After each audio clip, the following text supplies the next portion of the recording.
So hey guys, welcome back to my channel. Izuku is a bright boy with his eyes on the future. All possibilities of the future. Short bursts and long-term dreams of being a hero. If only he could find his own way to be a hero and avoid his hero uncle. Today we gonna see, what if Izuku has a Foresight Quirk?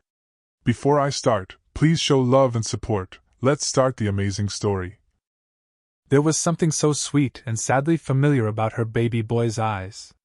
Large and curious, always looking at everything. They were precious and lovely but ultimately reminded her so much of her brother, whom she seldom spoke to. The one she hadn't told of her baby. He also had eyes that soaked in the world far more easily than she had. Perhaps it was selfish of her, but she wanted to keep her baby sheltered from her brother. A hero he may be, but an uncle, she did not believe he would be. Not in the ways that mattered for a familial distinction. Besides, it wasn't like her brother ever bothered to know or contact her in so many years. What was the harm of keeping her baby boy away from a relative who wouldn't be around?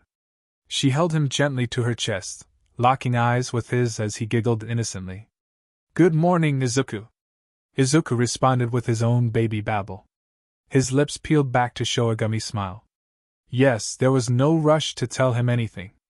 Even years later, she found herself not the slightest bit bothered not mentioning her young son to her brother, nor her brother to her ever-curious son. When he was of Quirk reaching age, she had the slightest of regrets not saying anything sooner. "Mom, can we get some more milk?" "Izuku, we just picked some up, remember?" "Oh yeah? I thought you spilled it," Izuku said in a confused tone. Inko looked at her son with slight confusion. "Why did you think it was spilled?" Inko asked. She couldn't recall the last time a drink had been spilled in the house. Izuku was hardly one to be quiet when there was a spill. "I saw you drop it," he firmly stated. Inko looked even more puzzled. She walked over to the fridge and opened the door. Inside was a carton of milk they had just picked up from the store. She shook it to show that it was still relatively full. "We have plenty of milk, Izuku. We shouldn't need to make a run for more," she said softly. "Huh," Izuku muttered. His hand went to his head and rubbed it, looking rather tired. "How about you lay down? I think someone needs a nap." Inko giggled. Izuku opened his mouth to refute it, but a yawn escaped instead. "Go lie down, Izuku." Izuku nodded his head and made his way to his room. Inko shook her head and went to put the milk back. It wasn't something that she could pinpoint exactly what happened next, but that it happened at all that was. She had pivoted, and the milk slipped from her hand, landing on the floor and the lid popping off, leading to the milk spilling all over the floor. Inko paused for a moment as the milk spread. Some people would curse. Some people would be frantically cleaning the mess up. She froze for a brief moment as she thought about what Izuku had said. She grabbed some towels and began to clean up the mess as she thought about what it could mean. Her quirk was small object attraction, and her husband could breathe fire. Nothing between the two of them would indicate a premonition quirk. Her brother, on the other hand, well, there was a possibility. She was tempted to try and call him, but would he bother to pick up?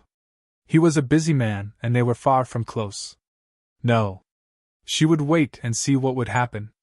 If Izuku had any more predictions, then she could take him to a specialist to see if it was in fact a quirk. If it was, then she at least had some understanding of what Izuku would go through growing up. Growing up with her brother gave her a vague idea of what to expect.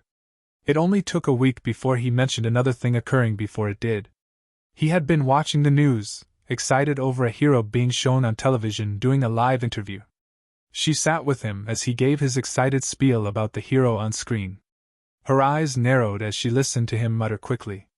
Mutter the words that were repeated by the hero and interviewer just a minute later. The exact words. Izuku didn't even seem aware he was even doing it. She was going to have to take him to a specialist as soon as she could. She doubted her husband would have any idea how to help Izuku with his quirk, and she needed to know exactly what Izuku's quirk was. She was sure that Izuku would be thrilled to learn about his own quirk as well. Izuku wasn't sure what was going on. His mind felt like it was going very fast. And it felt like he saw things over and over again. Just before they actually happened. He was baffled and tired lately. Like being with his friend Kaken, he had seen his friend acting kind of mean and picking on another kid at the park. He saw it happen. It happened, and he stepped in and got into an argument with Kaken. Then he saw himself stepping in again and talking Kaken down from being too mad and letting the kid run back to their parents. Then he saw a flash of him standing to the side and doing nothing. That one didn't make him feel very good. But it felt kind of funny. He also saw other things happen in real just once, boring things. He was so tired and confused.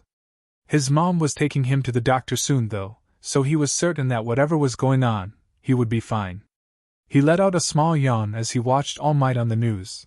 A sleepy but excited smile came to his face to see his favorite hero. He leaned into his mother, who sat next to him. "Oh, Mom! It's Sir Night Eye. All Might's sidekick," Izuku said happily.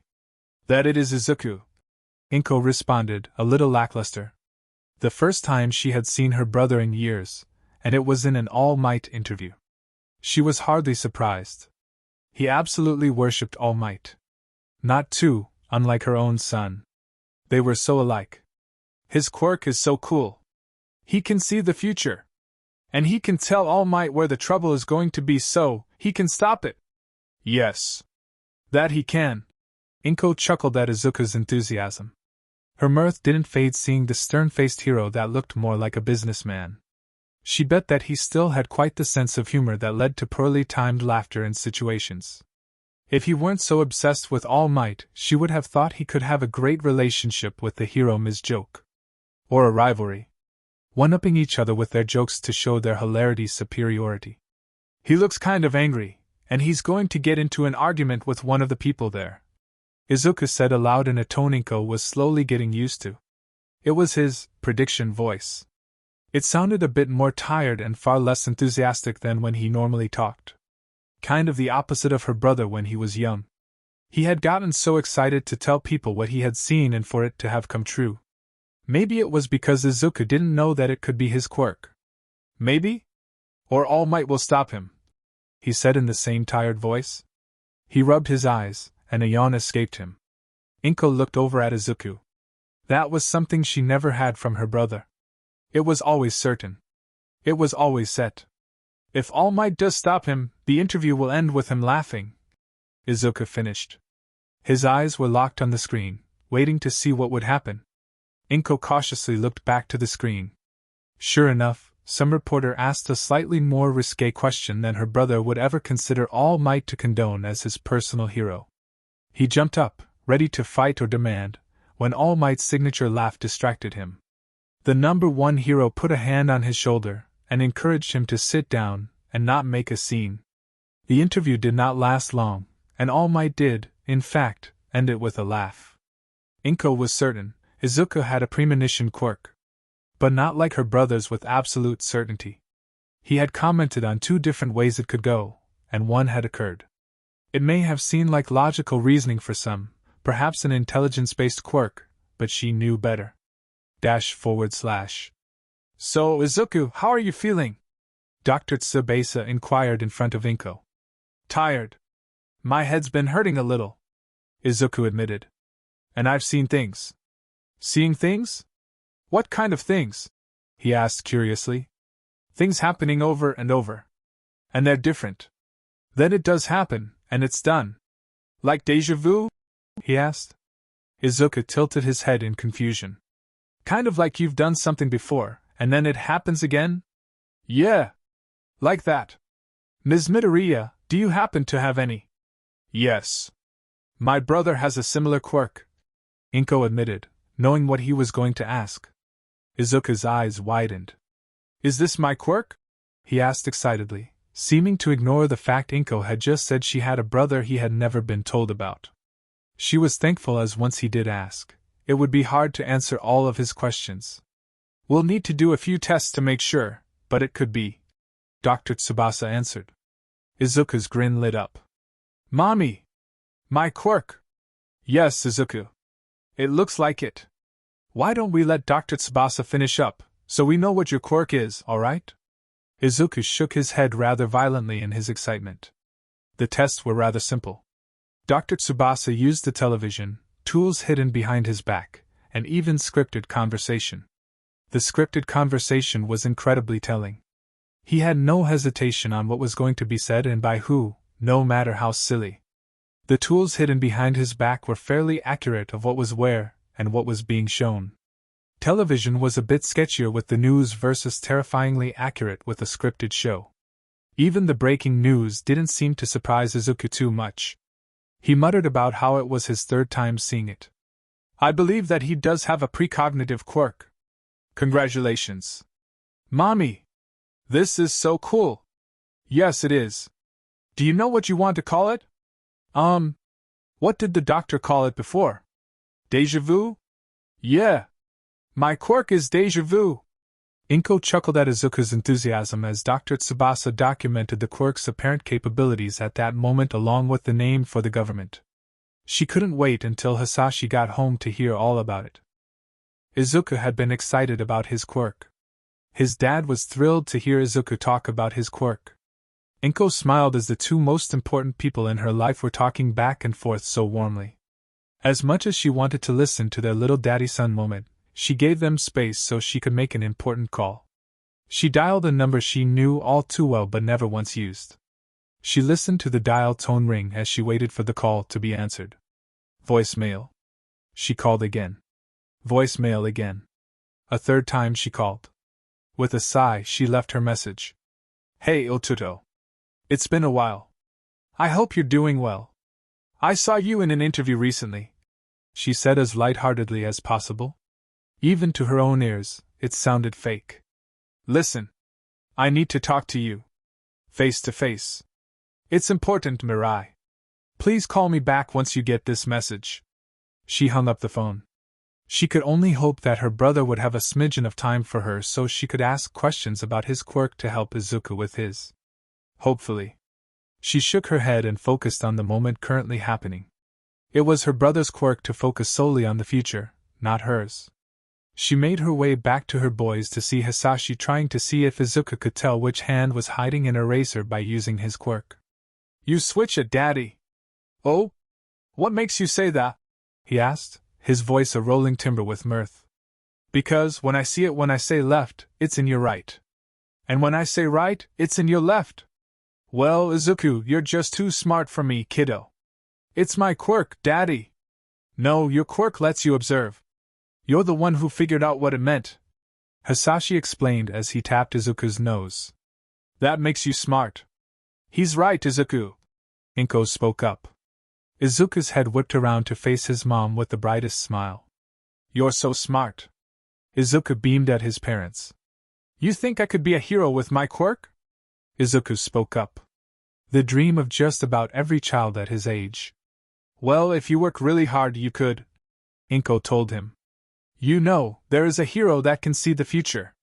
He even works with All Might. Which hero is it? Izuku asked excitedly. Is it Dash? His name is Sir Night Eye. I remember him? He's All Might's sidekick. Can I look at his hero stuff? Why don't we look him up together? Inko suggested. She didn't have to wait as he jumped from the table and ran towards the computer. Hisashi pouted as his son was now focused on learning about a hero and not spending time with him learning about his quirk. Straight face. Kaken! I got my quirk! Izuku called out to his friend as soon as he saw him at the park. The explosive boy turned towards Izuku and gave him a once-over. Bet your quirk isn't as cool as mine. So what do you have, Deku? My quirk is deja vu. What kind of goofy quirk is that? Katsuki angrily questioned. I can kind of see the future. Kind of? What do you mean kind of, Deku? He questioned. Izuku's face lit up. I can see something that's really likely to happen and then see it again, but a little different. And again after. So I can kind of try and pick the best one, I think.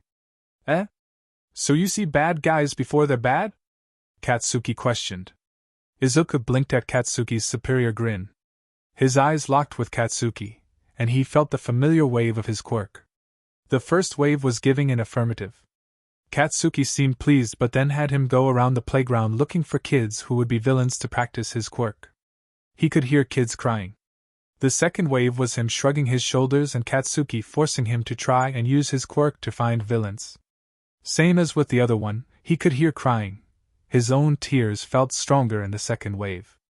The third wave had him say no and Katsuki scoffing and saying what a lame power he had. That it would only be sidekick material, that one hurt a lot, even if it hadn't happened.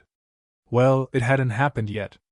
Izuku opened his mouth to answer no, to prevent others from crying when he was interrupted by a pair of familiar hands picking him up. Hey Izuku, it's time to go, Hisashi interrupted. Izuku looked over at his dad. He didn't see his dad interrupt them. Not in any of the visions he had focused on. Could he see more than 3? Were there more options?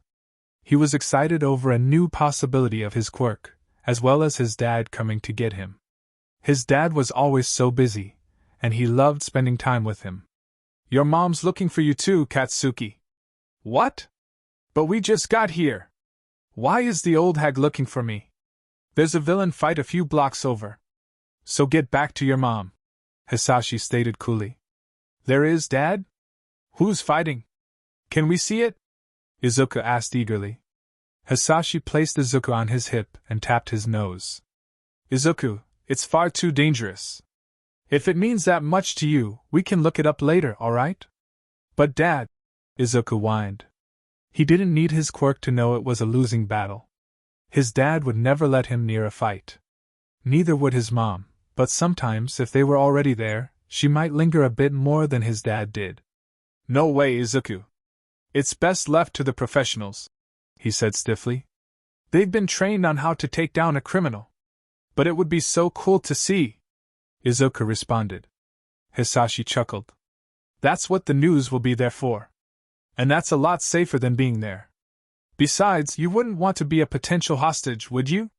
No, Izuku groaned. He felt a slight squeeze from his dad. That's my boy.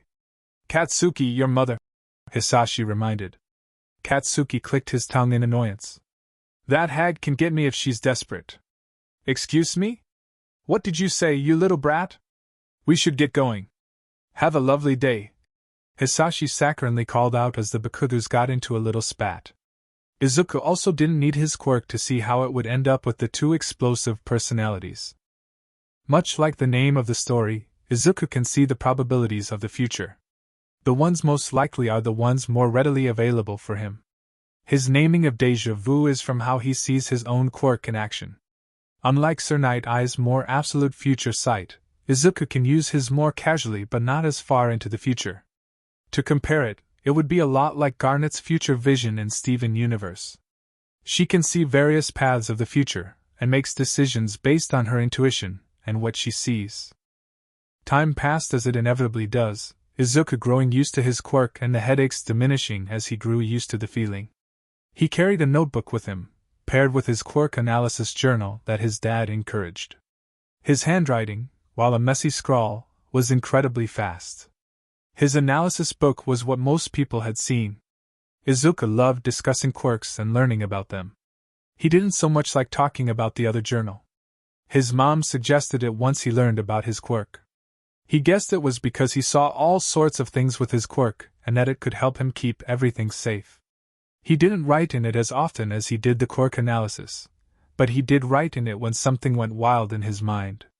He kept them written down, and when one of the things happened, he would highlight it. If it were something he didn't see, he would write down what happened. Life was pleasant. Kids weren't sure what to think of his quirk but didn't see it was anything horrible.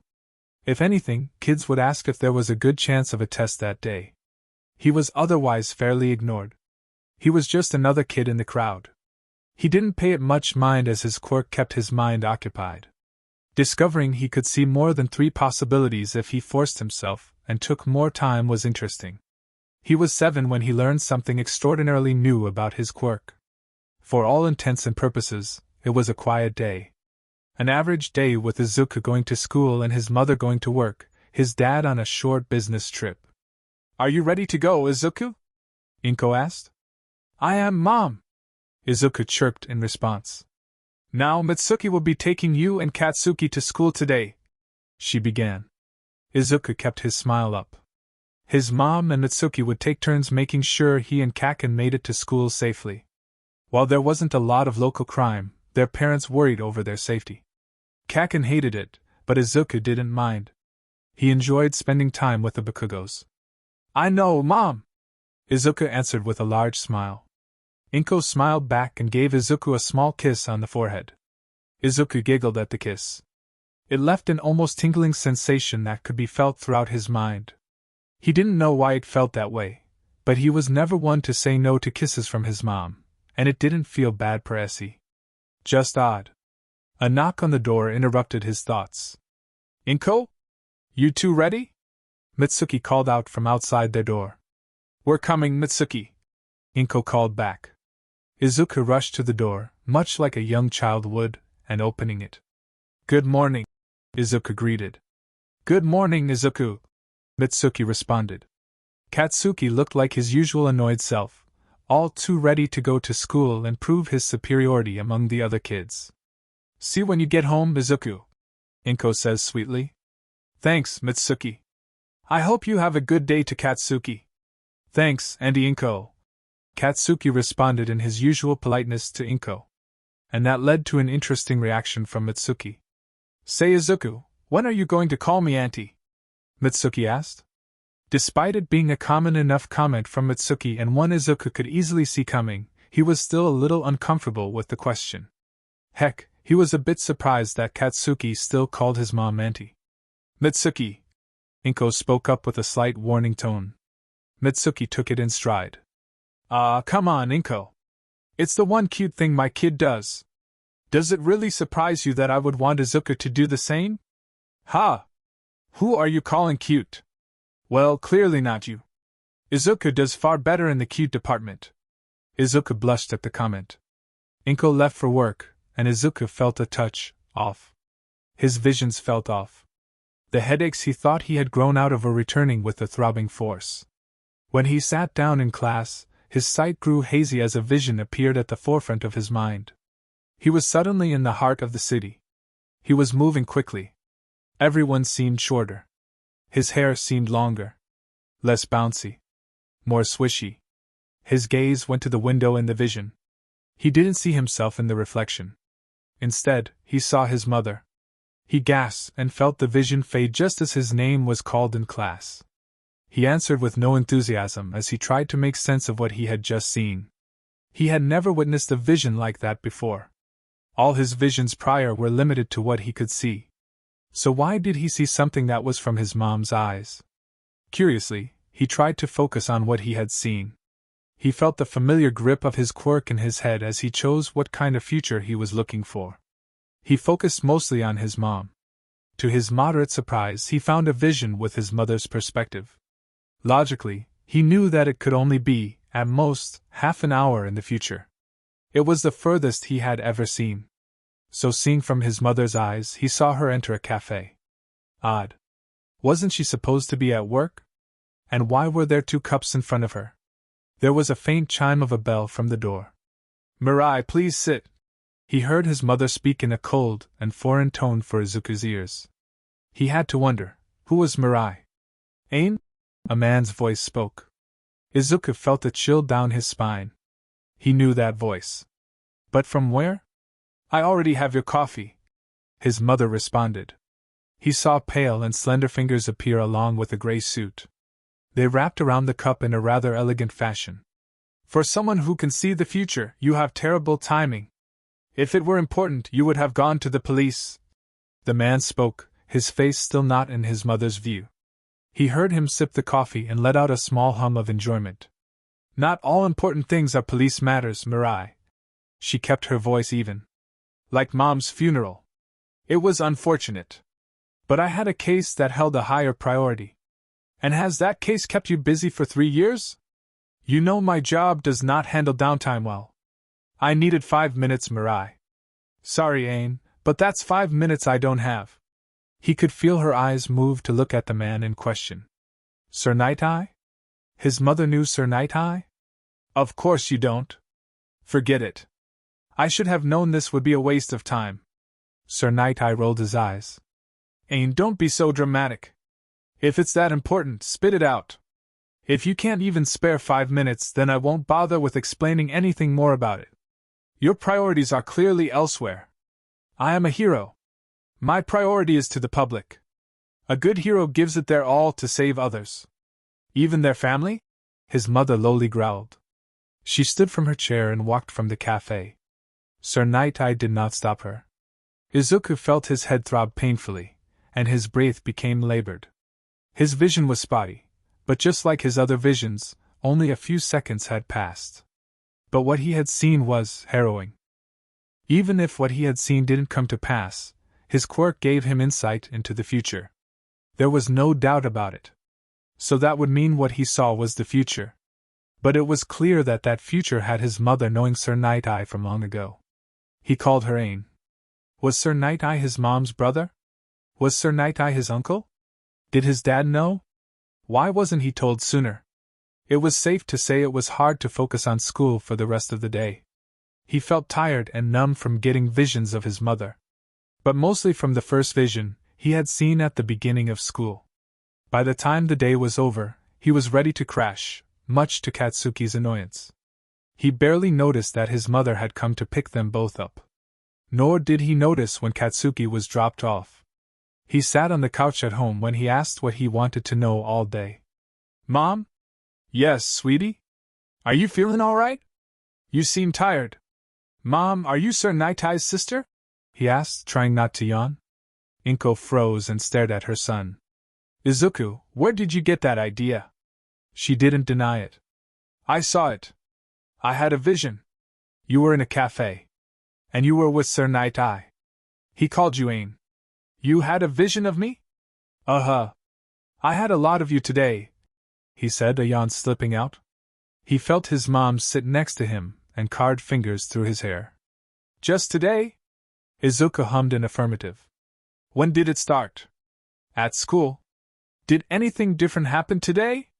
You kissed my forehead and it felt funny. It felt funny? All tingly in my head. Sounds like something new about your quirk. Maybe from all your practicing, it got a little stronger. And me giving you a kiss activated it. Your kiss let me see what you might do? Looks like it.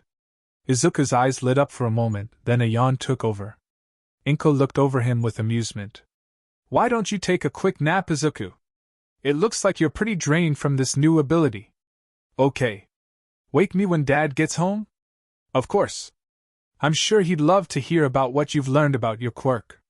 Izuku smiled and let himself fall asleep on the couch. Inko kept carting her fingers through her hair. She knew the next time Izuku asked about her brother, there wouldn't be such an easy distraction from it. She could only hope he didn't get their full conversation. Notes. Izuku's still learning the ins and outs of his quirk. And it's interesting to think about. Hope you all enjoyed it. Hisashi loved his son. That was an indisputable fact.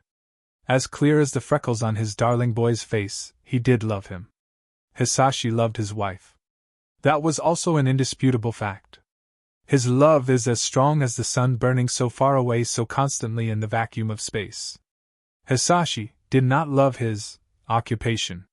It was tedious, had long and rather complicated hours, and was something he never wanted his family involved in. So he had a rule that both he and Inko agreed upon when they got married: work is for work. Home is for family. No exceptions. And he adored that rule.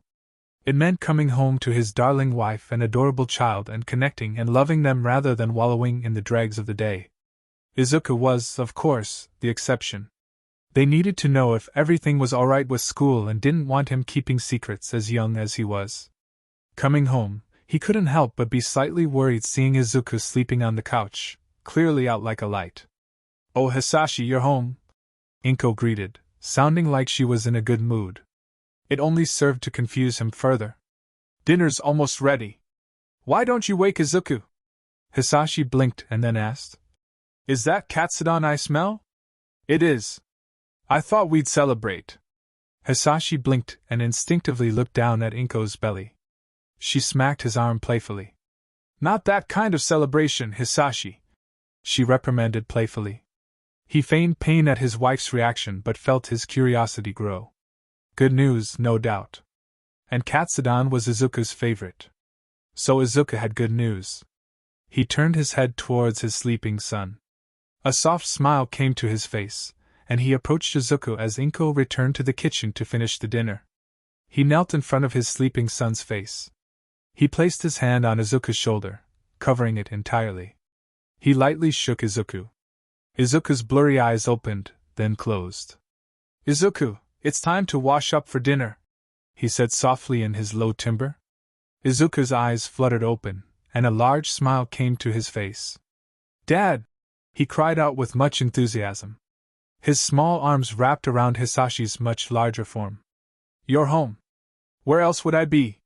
You're gone a lot." "I know," Hisashi pouted. "Forgive me?" Izuku giggled at his dad's pouting face. He then placed a kiss on his dad's cheek. "Always. Boys. Dinner," Inko sang. "Smells good, Mom," Izuku called back. He squealed as he was plucked off the couch in his father's strong arms. "Dad! I can walk! But this is faster," he laughed back. He darted to the kitchen, Izuku's squirmy self in his arms flailing about. Inko smiled at the little sweet moment between her husband and their son. She watched Hisashi place Izuku into a chair. "Oh, Dad! I learned something about my quirk today," Izuku piped up. "Did you now?" Hisashi inquired. "What you'd learn? I can see other people's future." "How did you come to that conclusion, Izuku?" "I saw Mom talking to Sir Night-Eye in a cafe," Izuku explained.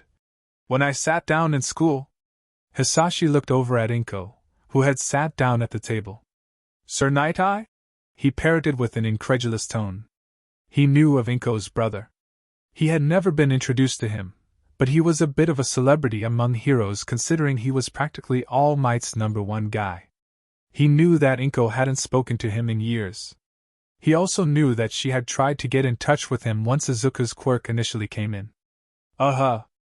Mom thinks it's because she kissed me good morning." "Oh, so if I kiss you, you'll see my future too?" he joked. Izuku furrowed his brows in thought. "If what Mom thinks is true, then yes. That's amazing, Izuku." "Shoot! It slipped. Careful of the glass, Izuku." "What glass?" Hisashi asked. Inko looked at him rather confused. "What are you talking about, dear?" Izuku stared at his dad, a bit more inquisitive than his mom. "Mom's glass?" Izuku asked. "What about my dash?" Inko began when she reached for her glass.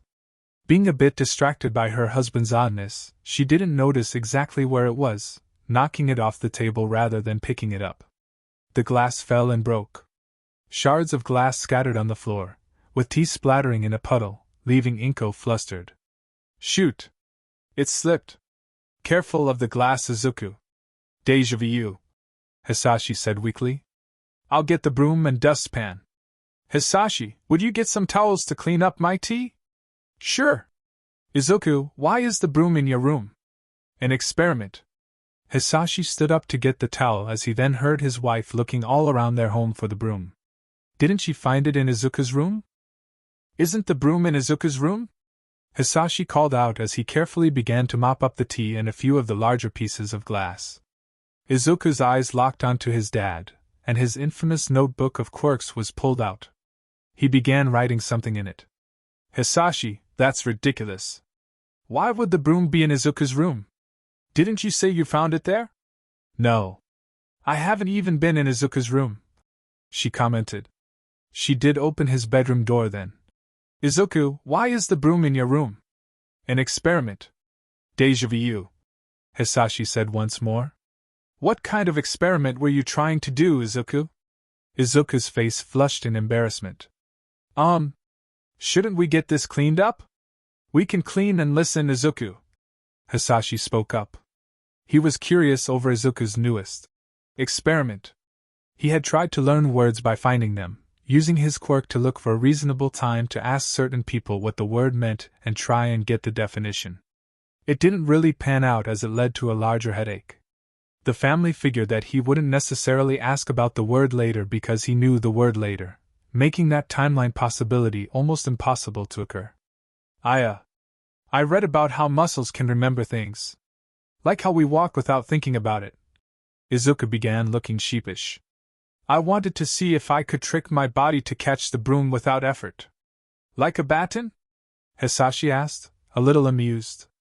I was going to try today after school, but I got really tired, and Mom had me take a nap.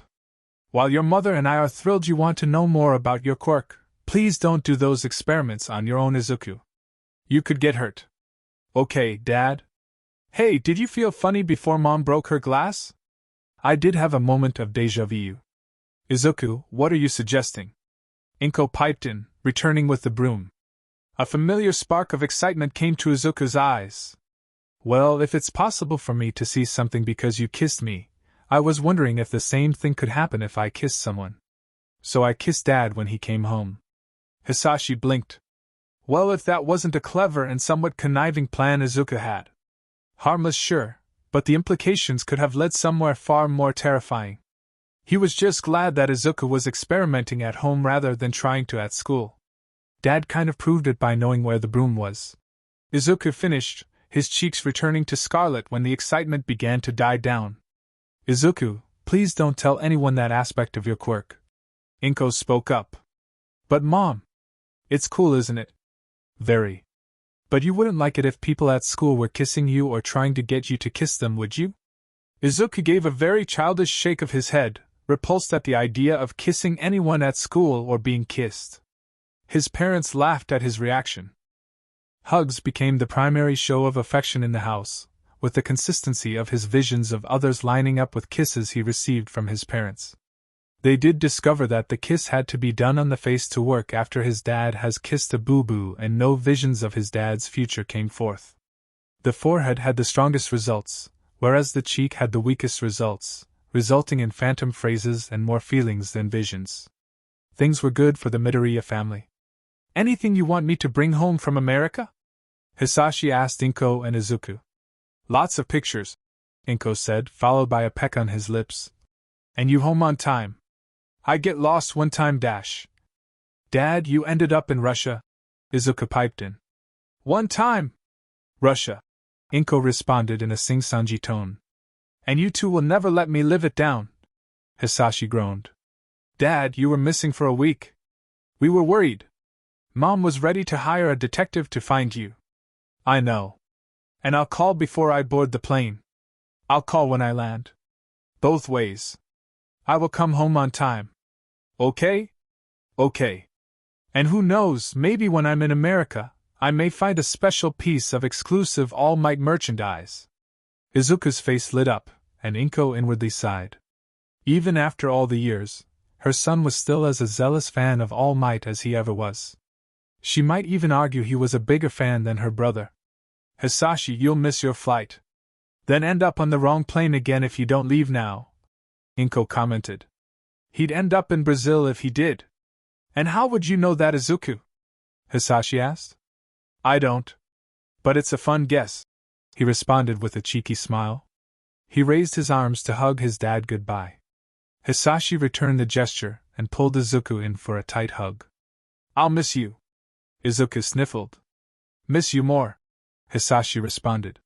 You're going to miss your flight, Inko reminded. Hisashi and Izuku let one another go.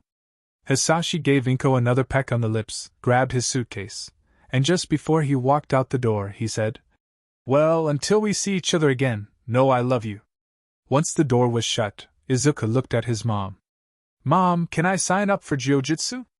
Inko raised her brow at Izuku's question. Not the usual conversation topic Izuku would bring up when Hisashi would leave on trips. Why? Because jiu-jitsu is good for grappling, and martial arts would be helpful for becoming a hero, he admitted. And you waited for your father to leave to ask me? She asked despite knowing the answer.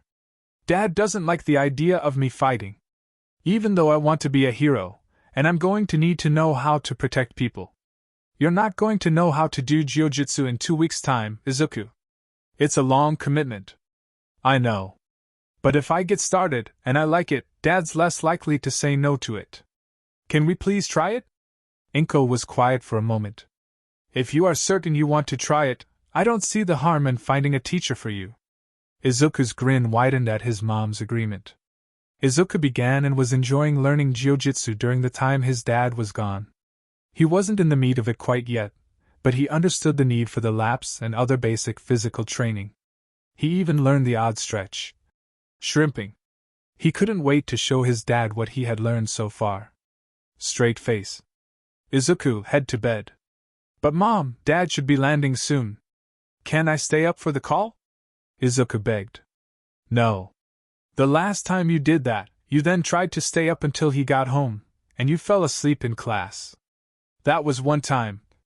So was your dad's little impromptu visit to Russia. Okay, Mom. Izuku relented. Sleep well, Izuku. Wake me up when Dad comes home, please? Only for a few minutes. K. The house grew quiet as Izuku tucked in for the night. He was sound asleep by the time Hisashi called. I've landed, Inko. So I can tell.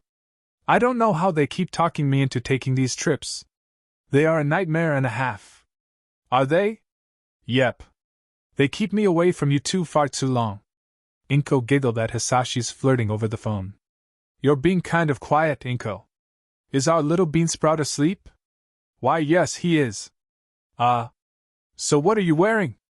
Hisashi, she hissed, trying to hide her amusement.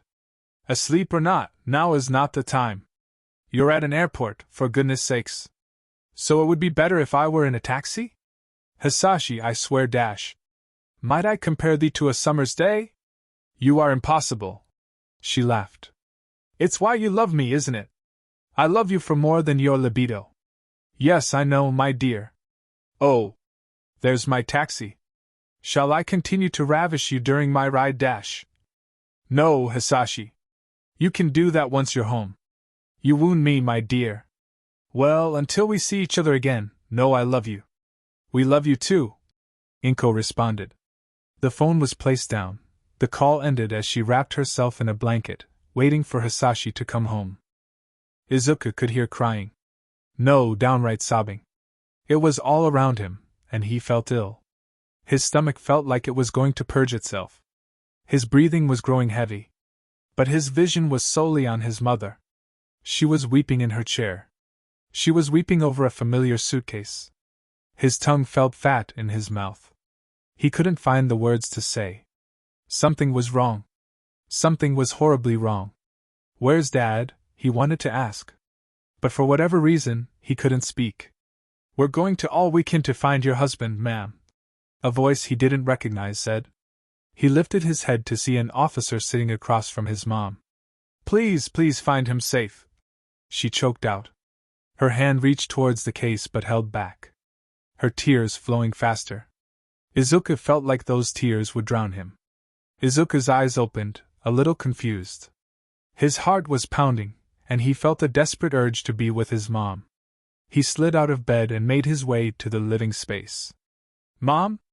Izuku, you should be in bed. I had a nightmare. Oh, come here. Izuku walked over and sat next to his mom. His eyes were heavy, with a need for sleep and a heartbeat slowing down. His eyes fluttered shut, letting his mom wrap him up in the blanket she had been using. Straight face. Hisashi eagerly made his way home, his suitcase following behind as he was entering his neighborhood. He dismissed the taxi a block away, not wanting to wake his son, who should be asleep in bed. With his suitcase in hand, he began to walk to his home briskly. Excuse me? Hisashi paused. He turned to see a boy who looked rather worse for wear. His hair was a greasy mess, and his skin was chapped and flaky. He was also very much on the thin side. Can I help you, young man? I can't seem to find my dog. Could you help me look for him? Hisashi gave a sympathetic look. He had had a dog growing up and always grew worried when he'd sneak out. Sure thing. What's your dog's name? The boy's smile widened to look almost painful. Kurojiri. He's big and dark. All right. Which direction did you come from? Over there. He gestured from the main road. I'm afraid he ran into an alley. It's rather dark, and I'd rather not go into one alone. Well, no need to fear the dark, Hisashi said with confidence. He let out a small plume of fire from his lips. Nothing can hide in the shadows from me. Thanks. Hisashi took the lead to look down an alley, the boy behind him. "Kurogyri!" he called out. Hisashi didn't have a second to think when a thick fog appeared. He felt the grip on his suitcase loosen as he was engulfed in the thick mass, unsure of what was going on. The case fell to the ground as he disappeared. Only a gentlemanly dressed individual remained, facing the boy. "That should keep the doctor busy for a while," the boy said maliciously. "Let's go, Kurogyri." The two seemed to vanish from the street, leaving the suitcase of Hisashi Midoriya behind. Notes: why can't I have a happy story with Hisashi? It always seems to end in tragedy. Granted, I could have used the dad for one trope, but this seemed more enjoyable.